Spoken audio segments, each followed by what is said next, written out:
OUP into becoming Pakistan's largest publishing house. She's received the OBE from the Queen for her contributions to promoting Anglo-Pakistani relations, women's rights and education. And she's going to lead us through this discussion with M.A. Farooqi and Jamil Ahmad. Thank you so much, Ameena, sorry, and over to you. Good morning, everybody. It's a great pleasure for me to be here today with some outstanding speakers.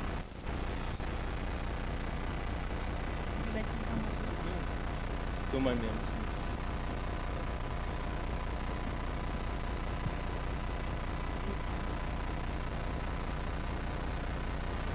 I'm so sorry to inform you, Hanif will not be here with us, but we do have two outstanding speakers. Mr. Jamil Ahmad, the author of The Wandering Falcon, a book that was shortlisted for the Man Asia Literary Prize in 2011, and it has also been shortlisted for the DSC Prize for South Asian Literature for 2013. Congratulations, Jamil Saab. Jamil Ahmad was born in Jalandhar in 1933. As a member of the Civil Service of Pakistan, he served mainly in the Frontier Province and Balochistan. He was a political agent in Quetta, Chaghi, Khyber and Malakand. Later he was commissioner in Dera Ismail Khan and Swat. He was also chairman of the Tribal Development Corporation and was posted as minister in Pakistan's embassy in Kabul at a critical time before and during the Soviet invasion of Afghanistan in 1979. Islamabad. Our other author here with us today is Mr. Farooqi. Born in Hyderabad in 1968, Farooqi has revived the famous dastans of Talisme Hoshruba and the adventures of Amir Hamza. He has also, which he translated into English. He has also translated contemporary Urdu poet Afzal Ahmad Sayyid's poems and Urdu writer Sayyid Muhammad Ashraf's novel The Beast. And he has written children's fiction, The Amazing Mustaches of Moochander, The Iron Man, Why Ants Don't Wear Shoes. His two novels, the first one was A Story of a Widow, and The Story of a Widow was short for South Asian Literature in 2009. His second novel, Between Clay and Dust, has been shortlisted for the Man Asia Prize in 2012 and has been published by Alif Book Company. I think I'll begin with a few questions for Mr. Jamil Ahmad. Jamil Ahmad Saab, why did it take you 30 years to have your book published? I think the publishers didn't accept it. I showed it around 30 years back to a few people. There was some suggestions. One suggestion was that they should use one of the chapters perhaps as a short story by an American magazine, and I wasn't very keen. The second suggestion was from a British publisher who wanted me to convert it into a non-fiction account about the tribes. That I was not willing to do. The third suggestion was that there was the dialogue in the book was archaic, quote unquote, and I should change it into a somewhat modern idiom. That I thought was not right, because tribes don't speak in the modern idiom. They have a tone, enunciation, cadence, and traditional way of speaking, so I was not prepared to do that. So the book hibernated for 30 years.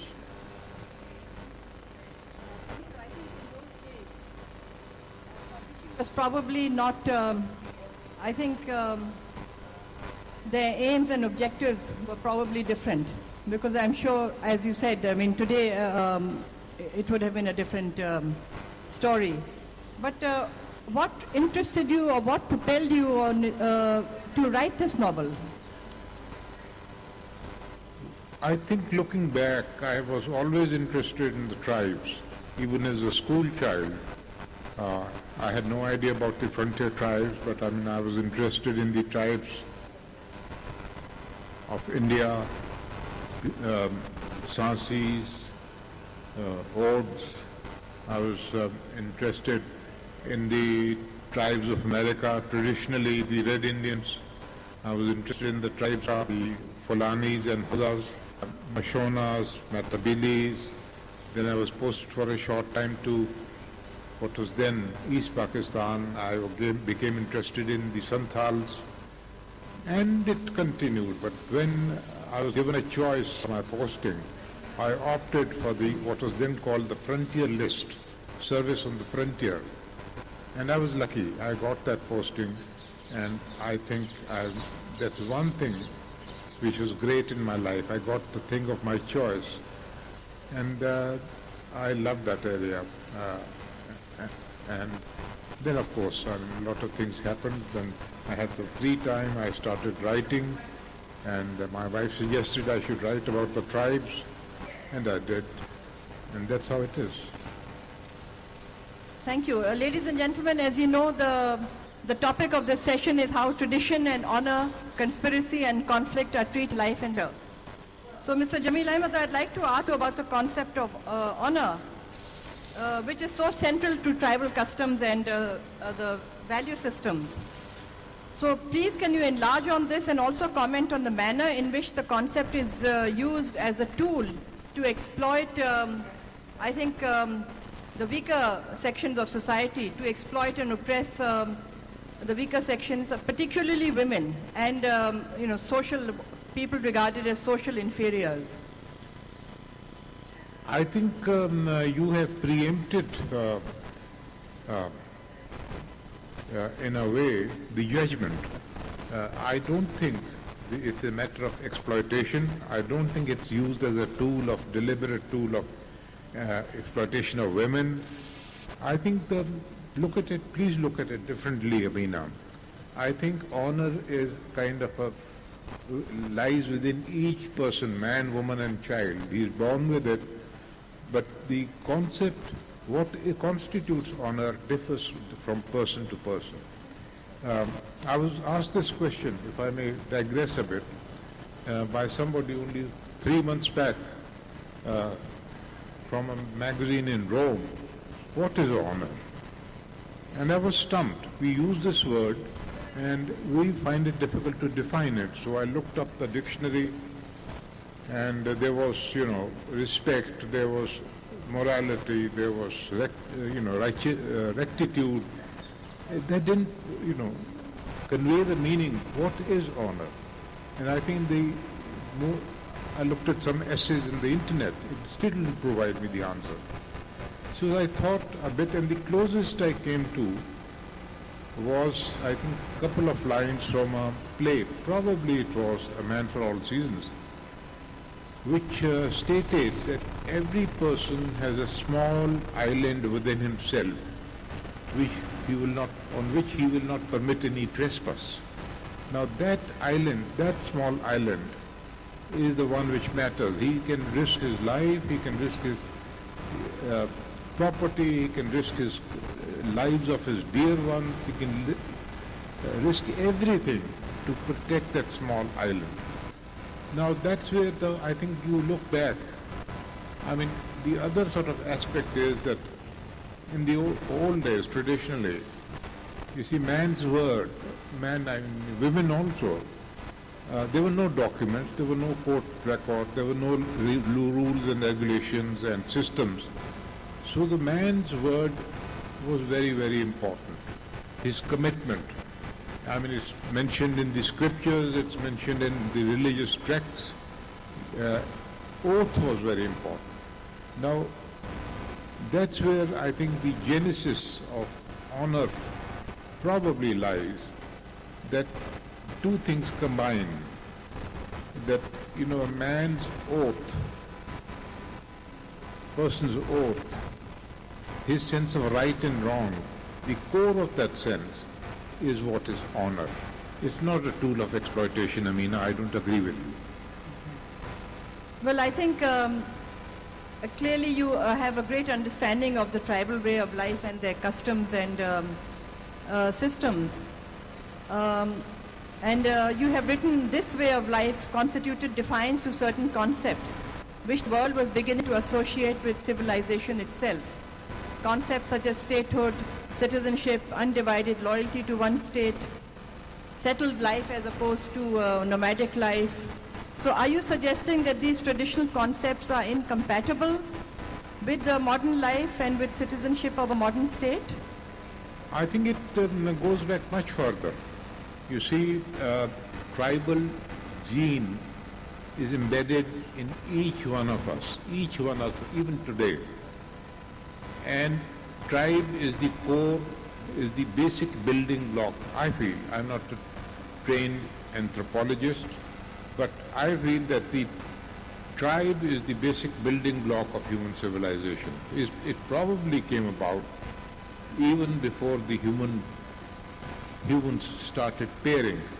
This is the basic building block. Now, you look back also and you find that every other form of collectivity, feudal system, nation states, consumer capitalist society, all along, you could, lots and lots. There has been an adversary relationship between the tribe and every other form of collectivity. The oldest I can think of probably is Caesar's campaign in Gaul. That's a written account. And even 2,000 years ago, tribes have struggled because every system is jealous, envious, feels threatened by the tribe. And even today, you see it many, the same feeling of a little bit of anger with the tribe for no reason. Tribes have been on the defensive all along. But then they have struggled for a long time, and I think that if you can provide protection to birds and plants and animals, please protect the tribe. They need to be protected. So, in that case, Jamil Saab, are you in a way supporting tribal values and attitudes towards such concepts as honor? You do approve of them in I do. I think that of all the forms of collectivity, I think every collectivity has a little tyranny inbuilt into it. Even if even if it's a husband and wife, there is a bit of tyranny in. And tribe as a system has the least amount of tyranny imposed upon its members. I favor the tribe. That's why I think the women in your book, The Wandering Falcon, are far from being shrinking violets. I think they're very strong-willed and very assertive. And yet the stereotype is that women living in such societies are meek and docile. So what is the source of strength of women in your mind? I think the first story, I don't know how many of you have read the book, but the first story actually is, of course it is true that, the woman suffers, so does the man. But I think the basic point is that an oath was taken, whether it is marriage oath, and unfortunately, rightly or wrongly, the tribal rules, systems, taboos, rights and wrongs protect the oath when it's taken in any form. And here was a marriage oath which the woman broke. And unfortunately, I sympathize with her because I've seen this happening. The towers standing in the desert, twin towers, men and women still fall in love despite the terror. Men visible over the skyline, they still fell in love. But that is what the first story tends to portray, that, unfortunately, sometimes the rules go wrong, but they are there. I think moving away from women, just talking about the locals, the peasants, the nomads, the common folk, they cling on to tradition like an anchor. Is that, do you think that they should continue doing that, or should they try to come out of this culture and move into the mainstream? I have no recipe for them. I'm just describing what happened before my eyes. The migratory people who had been migrating backward and forward for God knows how long, 1,000 years, 2,000 years, suddenly found their path blocked. Their way of life ended up being destroyed. And there's a mass of people, in those areas, in the highlands of Afghanistan, who used to travel right up to Calcutta in their annual migration and go back. It was a way of life. But then there are terrible tragedies happening all the time in history, and this is one of them. And I don't think it can ever be reversed, because nation states, as I told you, tribes have suffered, nation states have dominated, they are on the verge of victory. So that's why I plead for the protection of the tribe. Please think about them, and they need to be protected. Yes, absolutely. But, they have been exploited by their own tribal leaders and by the state. I think, Ameena, you have not lived in the tribal areas, because the exploitation takes place much more in the consumer capitalist societies, in the cities, in the villages, in the feudal areas, than it takes place anywhere else. Yes, absolutely. Yes. But except that, in settled areas, in big cities, there is this chance to get education, to start thinking, and to some extent to be able to think independently and stand on their own feet. No, But without education, how are they supposed? I think there's a difference between literacy and education. I think probably in some cases tribes are more educated. They may not be literate. Yes, absolutely. So do you see literature as a huge and growing data bank of recorded life and its experiences and the thoughts that Sorry. they have given rise to? Sorry? Literature, just coming, do you think literature, do you see it as a huge and growing data bank of recorded life and experiences that you have had, which result in greater understanding of life and human action in the reader? I think it's a responsibility with every single young man and woman, because a lot of data, a lot of narratives, a lot of history has been unrecorded and is disappearing. There is no record. And each one of us needs to write down for the subsequent generations. My wife tells me, why don't you write? I said, I don't have it. She said, even if it doesn't get published, write it for your children, for your grandchildren, but don't waste your time. I can't do it, but I think each one of us needs to report something. Yes, absolutely, and I think you've added a great deal to the body of knowledge known as literature.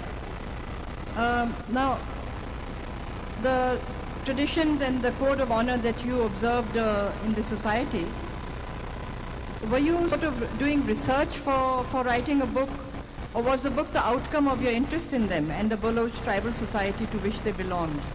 I was doing no research. But see, these things hit me, small things. They're not a part of the book. May I narrate a small incident? I was in this place where the first story is based. It's a place called Chagai. And I've narrated it to my brother and others, so please don't forgive me for repeating it. But there was a tennis court. There were only 4 tennis players in the whole of 20,000 square miles of desert. Sometimes you 4 would happen to get together and we would fix a game of tennis. We were playing tennis on that day, and there was a locust attack. The sky darkened, we broke up the tennis game. I started going back, climbing to my there was a pimple of a hill on which my house was located, trying to walk back. And I found some 10-year-olds, 12-year-olds, young boys running about a patch of green which was called the political agent's garden, with scraggly cauliflowers and things like that. And I found that levies were chasing those boys. I said, why are you chasing them? They said, they're running about in your garden. So I sent for the levies to get me my official paper, my office seal, pen, and I wrote a permit to the leader of those boys. I said, what's your name?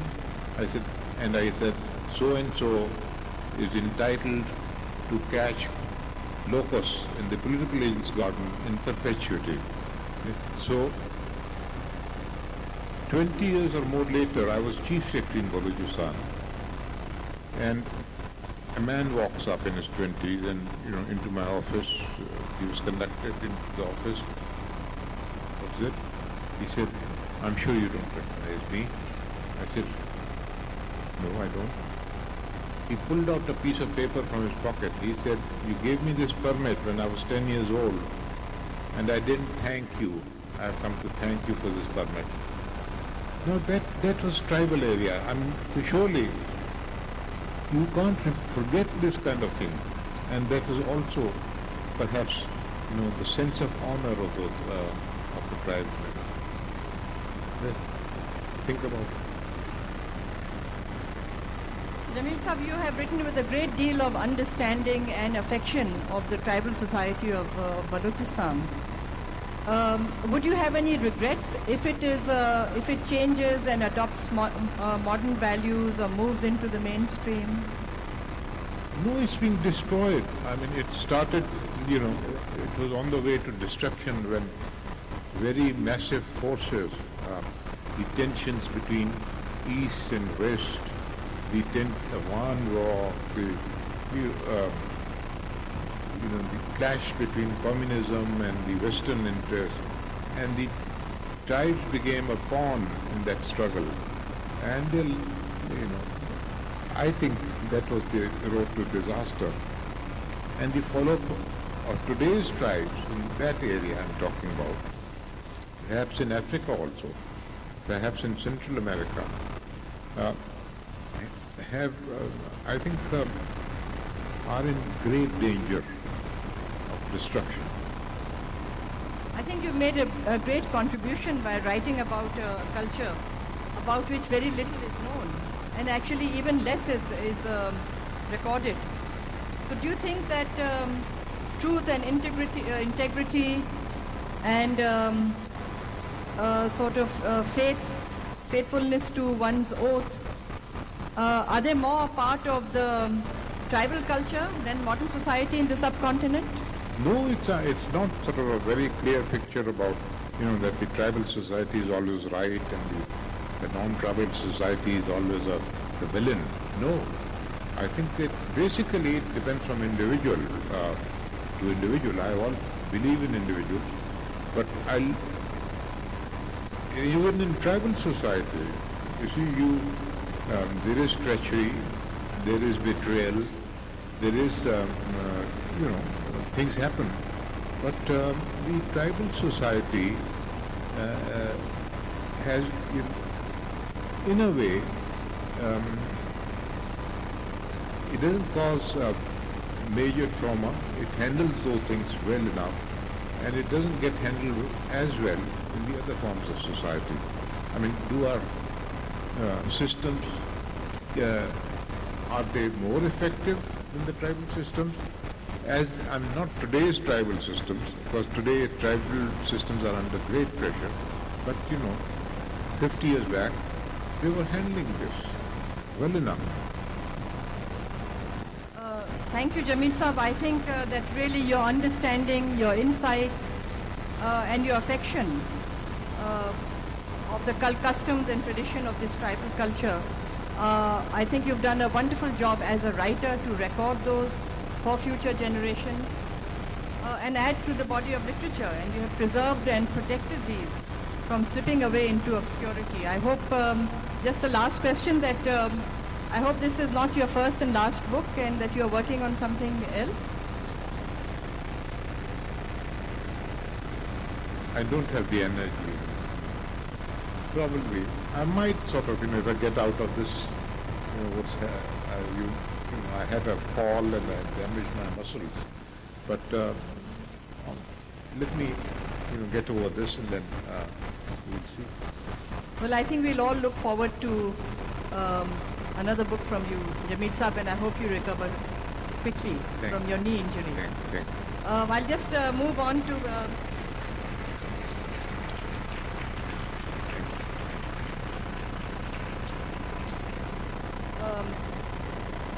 Musharraf Ali Farooqi. Thank you for being here today. Thank you, Ameena.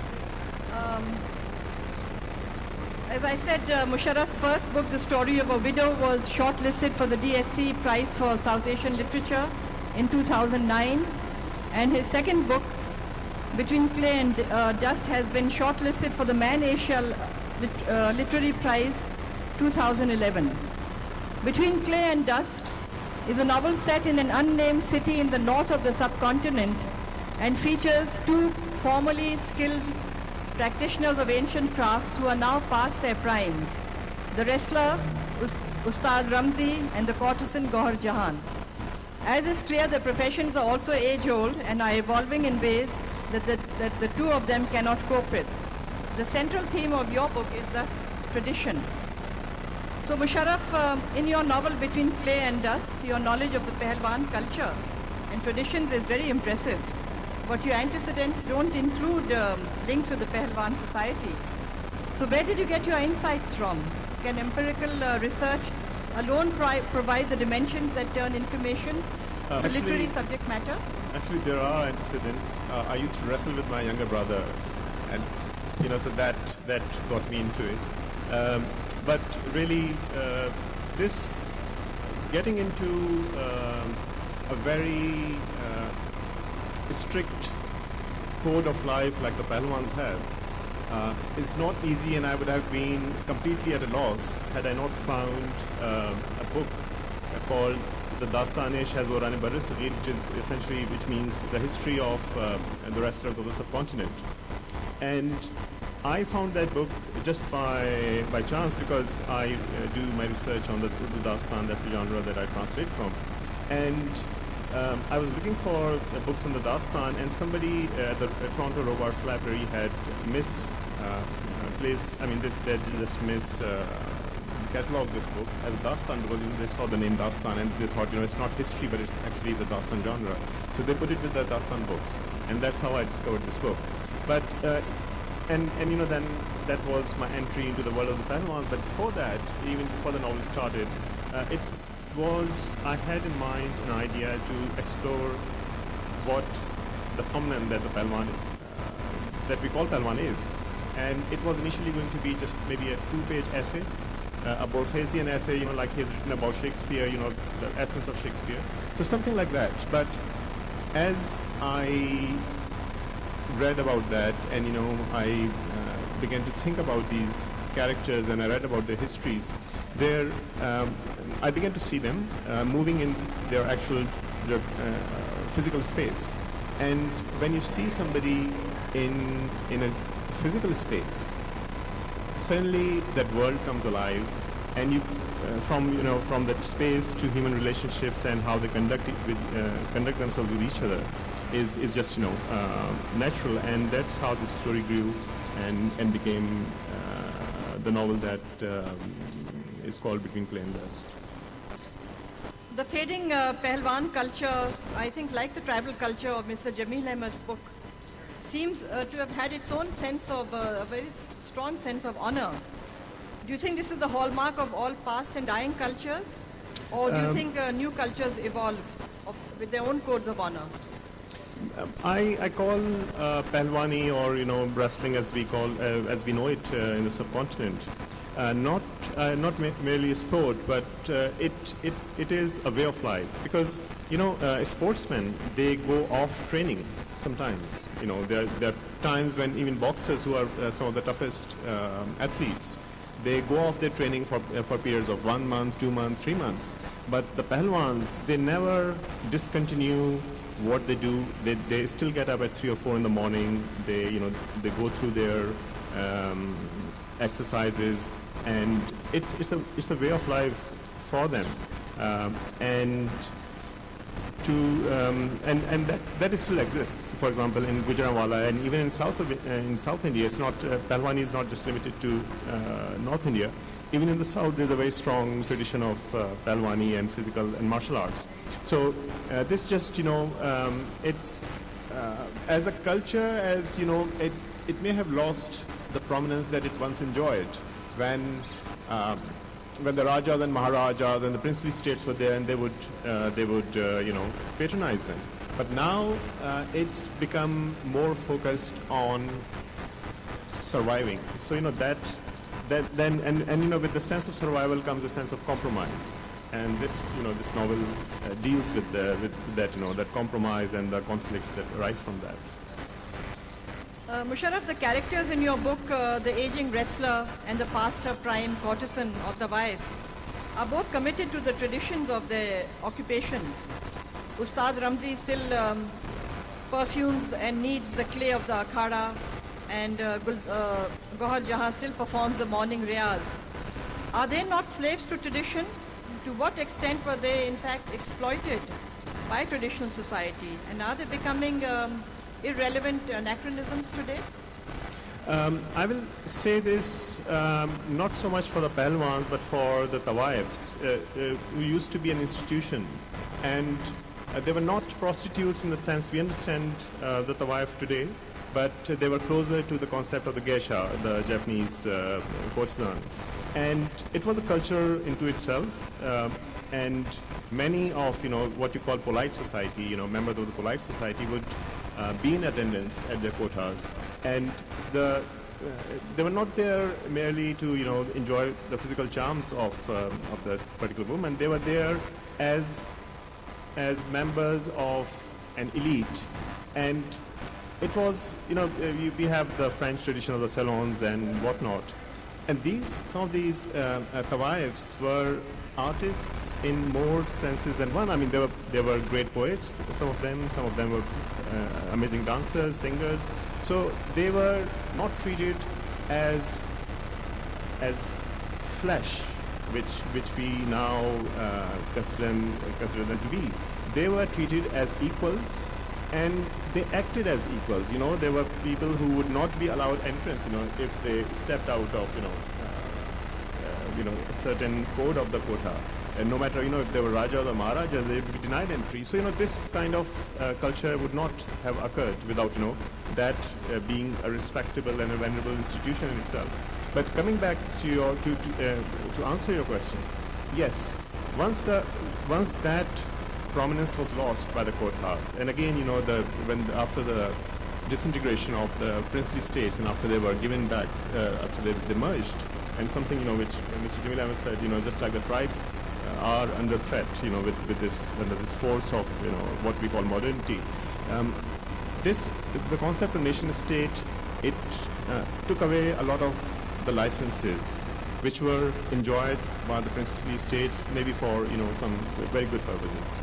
And as a result, they had to fend for themselves. And again, then the compromise came. But Gohar Jahan, looking at this, Tawaif sitting at somebody who had grown up with this sense that this quota is going to be there, and I'm going to be present at the quota, whether or not I'm an active practitioner of this art.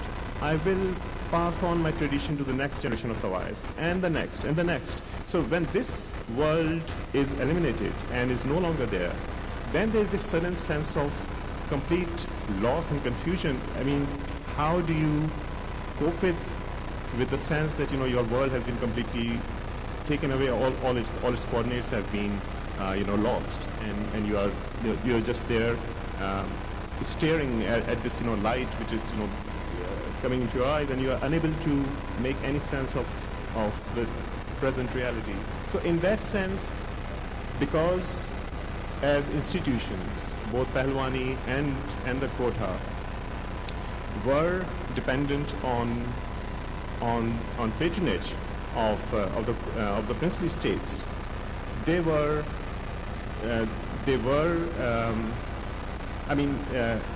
compromised from in their very essence.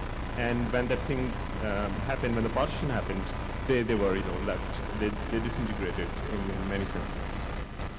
I think in many ways your characters are similar to Jamil Ahmad Saab's characters, because they do have they stick to their principles, like Gohar Jahan, like the wrestler Ramzi. But I find that clearly, I mean, the Kotha culture, and I wonder if you'd like to comment on how the Kotha culture has changed in Lahore's Hira Mandi and in Karachi's Napier Road, where these places were declared illegal, and then they didn't come to an end, the activities of the Kotha culture, but they spread out through the whole city. But I think then it's sort of moved from a dedication to music and art and culture more to an exploitation of the female body. Would you agree with that?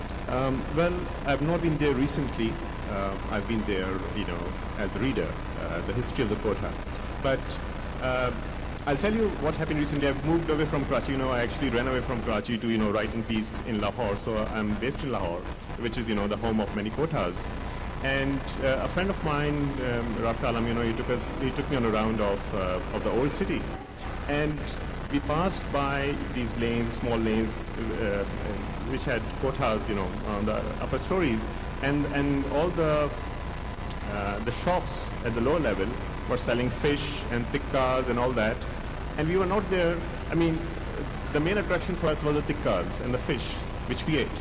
So, that romance of the Kotha has gone. It has degenerated to the level that there was not even, this sense of curiosity to, go in and take a look to see, what state they are in. We were there, just for masala fish and, besan with tali machli, that's what we were there for. Musharraf, just one question on your book, Story of a Widow, and then we'll move on to questions and answers from the audience. The character is a middle-aged woman who has the strength of will to confront the tragedy of widowhood. And she actually defies conventions, and she defies her children and society, and goes in for a remarriage. And then later she chooses divorce. Yeah, just told the story. But do buy the book. It's still well. good. What is the source of her strength? You see, the source of her strength is we do a lot of things to defy somebody in life, whether it's our husband, our wives, our parents, or the nation state, as some of us do, and we step out of it and say, we don't agree with this.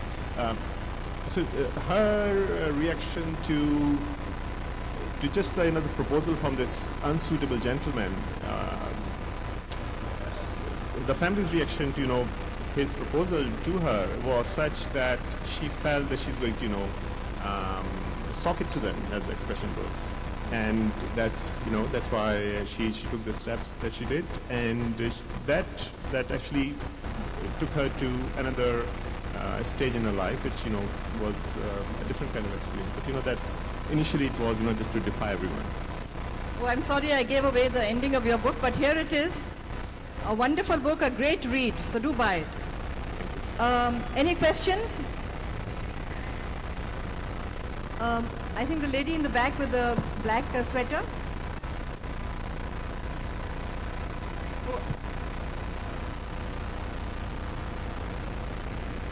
This question is for Mr. Ahmad. I really enjoyed your book, and you wrote that never have I seen being a man troubled by his conscience. Conscience is like a poor man living in a rich man's house. It has to remain cheerful at all times for fear of being thrown out. Our cause is right because we think it is right, but never depend on your conscience, yours or another man's. Where does this paragraph come from? And if we can't rely on our conscience, what I'm can we sorry, use? I couldn't get it clearly enough. You wrote a paragraph about consciousness, people's yes, conscience, and whether or not it is useful or not. So I was wondering if you agree with that. That, let me confess, is something which came to my mind of its own, because I've seen human behavior. And in Urdu say, uske zamir ne mulamat ki. And I felt, I thought about it, 20s, maybe early 30s, that I've never seen a man haunted by his conscience. He has been able to do the most vicious things. And I've seen him, justifying it. Oh, he did it to me. Oh, he did this. And the most vicious things have been done. And the conscience is, in literature, in poetry, that doesn't exist really, almost doesn't exist. So I thought that, this story, when it related to two contenders, you see, the old man, I tried to show that he's, there is wisdom in the tribal people. They understand, this came from his lips, that conscience doesn't mean much. It only means, it's a word in literature, it's a word in poetry, it's a word perhaps in scriptures, but in actual human lives, unfortunately, it counts for very little. Does that answer your question? So many times you have said that conscience does not exist in literature and others. No.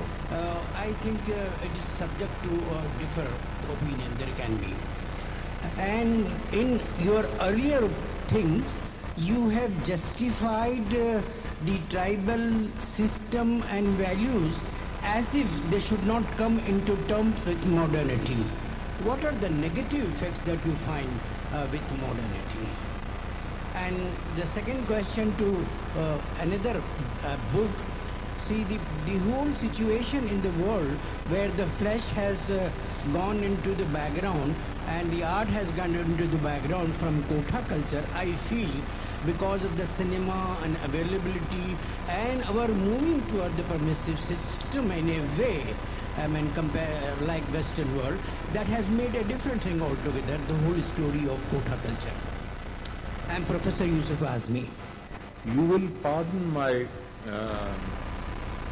perhaps enunciating the response the way I'm doing it, but this is what I was talking about when Ameena asked me a question. I said the harassment which the tribes have faced has been, it's a long story, 3,000 years.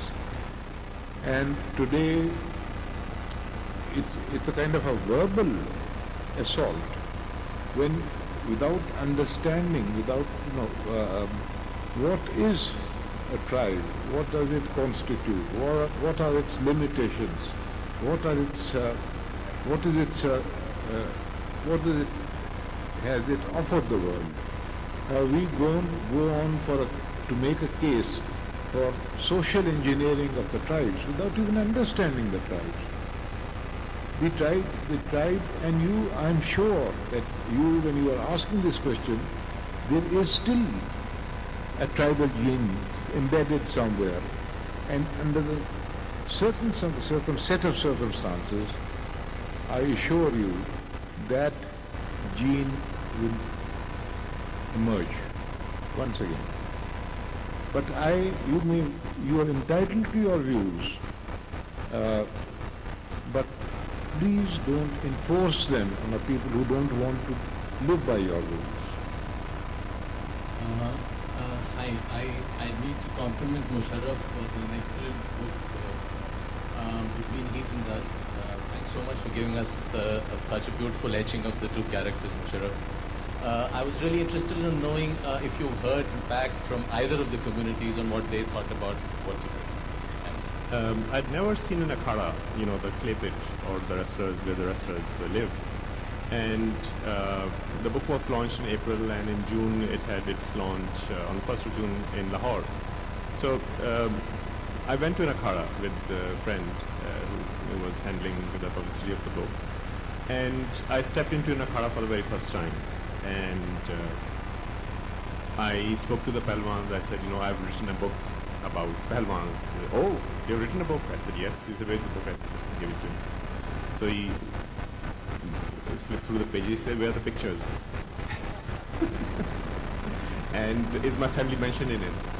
So I said, yes, the mention of your family is there, which was not, but I had to, make him happy about something. And but I said, the pictures, the publishers, they skimmed on everything, they took out the pictures, but they were also there. So that was the reaction. And the quotas, I just go there to eat fish. So,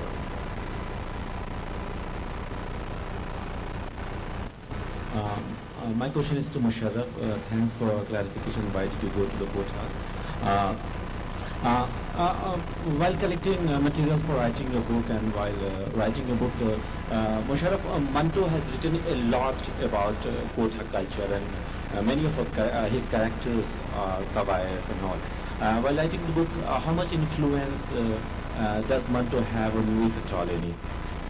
I consider Manto a second-rate writer, so I don't read him for influences. What I find Manto's strengths are his ability to create a gallery of characters of a time of which we know increasingly little, because in Pakistan, where he was at the end of his days and where he was writing, he was living a life which is no longer acceptable to even the liberals who champion his cause.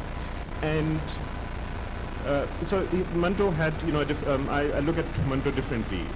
But what I did read carefully was Mr. Ghulam Abbas's Anandi, which is one of his masterpieces, and it deals about the culture of the Tawaifs and how it grows and how it's marginalized, and there are efforts to shut it down, and then it start somewhere else with in the same manner, because our instincts are essentially have not changed over centuries. So Urdu literature, I did read Umrao Janada, which is the story of Tawaif, and I did read Sharif Zada, which is his other novel. So I did read those, to get some kind of sense. But still, there is, you cannot really have a sense of that from reading. Just like you cannot. Dickens wrote so many books and about Victorian England and whatnot, and you just read that, and a kind of sense grows, but we still have not lived that. If I were to write a book about Victorian England, I'm totally at loss. So it's a different, that influence, it does influence you in a certain way, but again, it does not, it cannot. It's really a struggle and a challenge. Yes, please. I'm Sumit from J&K. Harif Sahab, I would like to know whether this wisdom of tribes, we have a lot many tribes in the state of J&K. Can this tribal wisdom really help us find a solution in the region, especially in J&K? Solution, I think the problems are immense, but I think the solution, there's no quick solution today. I think for what's it's nothing to do with the book, but I've always felt that when I was growing up, the greatest influences were the school teachers and the parents. You grew up, the way you grew up, I think that sort of influence, and the collective influence came about because the parents all conformed to certain standards, the teachers all conformed to certain, this is in the cities. In the tribal areas, it was simpler. In the cities, the task was more difficult. But in the tribal areas, I thought they had an easier time the guardians, the parents, because the collectivity itself conformed certain standards, which made the tasks of the guardians easier. Now the tribes are getting shattered, so we can't say that, you simply transfer the tribal standard to the cities and it will work. No, it won't, because tribes are getting shattered, they're getting battered. And I think task will have to be taken from the earliest stage by the teachers and the parents. That would be the right way of looking at it. I don't think the tribal system can do much simply by trying to re-engineer the city populations. It's not that easy. Have I answered your question? Last question. My question is to Jamil Sahab. I'm right here in the front. Yeah. Oh, sorry. I would like to ask you whether you felt that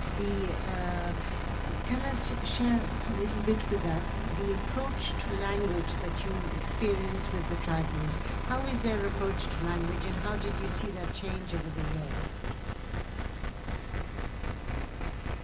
I hope I can give a short answer. When I went into the tribal areas, I chose the specialist service. I think the requirement was carried over from the previous 50 years of this service, that you had to learn. I had to learn Pashto because I was tasked for the Pashto-speaking areas, and you had to pass an examination, both written and oral. And otherwise you were kicked out after 6 months. You had to do it within 6 months. So I had to get a tutor, I had to have a conversation. And rightly or wrongly, at one point I acted myself as the examiner of Pashto for the other. But the incentive was that you got an allowance of 100 rupees a month added to your pay if you passed that examination. Now 100 rupees was a fantastic sum in those days, and that was the second incentive. So I have managed to do that. And the added to that was that for every additional language you passed, Balochi, Brohi, Persian, these are the languages in those areas, you got a lump sum honorarium. But I did only one language, Pashto. Although I served in the Baloch areas, but I was able to manage with a bit of Persian because I had done Persian in school. So I was able to manage, but Pashto was my basic extra language. Thank you very much, Mr. Jamil Ahmad and Mr. Musharraf Ali Farooqi. And thank you for joining us. And thank you, Ameena. Thank you so much. As a small token of our appreciation, we'd like to gift you all a scarf from the festival to keep you warm on Jaipur nights. Mohammad Hanif can shiver.